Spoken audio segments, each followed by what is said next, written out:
তো hey guys, আমার প্রচণ্ড শরীর খারাপ আর আমি ডিউটি যেতে পারিনি।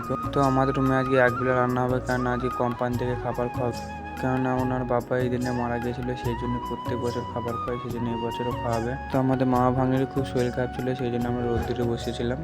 তারপর ভাবলাম যে 12টা বেজে গিয়ে চানটা করে নিই গা, কেননা শরীর খারাপ আছে, বেশি বেলা তো করলে হবে না চান করতে, সেই জন্য আমি চলে গেলাম চান করতে। আর এখানে সব কাজ করছে এখন। তো আমাদের চান করা হয়ে যাওয়ার পর আমরা রেডি হয়ে চলে যাচ্ছি আমার খাবার খেতে।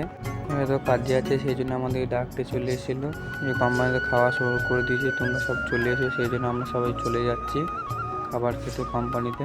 তো যারা কোম্পানিতে আগে কাজ করছিলো তাদেরকে আগে খাবার খাওয়ানো হচ্ছিলো। তো তারপর ওদের খাবার শেষ হয়ে যাওয়ার পর আমরা বসে গেছিলাম খাবার খেতে। তো কোম্পানির সব স্টাফগুলো খাবার পরিবেশন করছিল। তো তারপর যা যা আইটেম ছিল সব আমাদেরকে দিয়ে দেওয়া হচ্ছিলো একে একে। আর এই দেখো সব দিচ্ছে। আর এটা যে প্রথমে দিচ্ছে এটা সেই আইন স্যার। তো চলো আমরা একটু পেট পুজো করি, তারপর তোমাদের সাথে দেখা করছি। তো তারপর আমাদের খাবার শেষ হয়ে যাওয়ার পর যত স্টাফ ছিল সব খেতে বসে পড়েছিল। তো আমরাও খাবার খেয়ে এখন রুম চলে যাচ্ছি। তো আজকের ভিডিওটা এই পর্যন্তই। আর আমার সাথে সবাই ভালোবেসে বলো রাধে রাধে।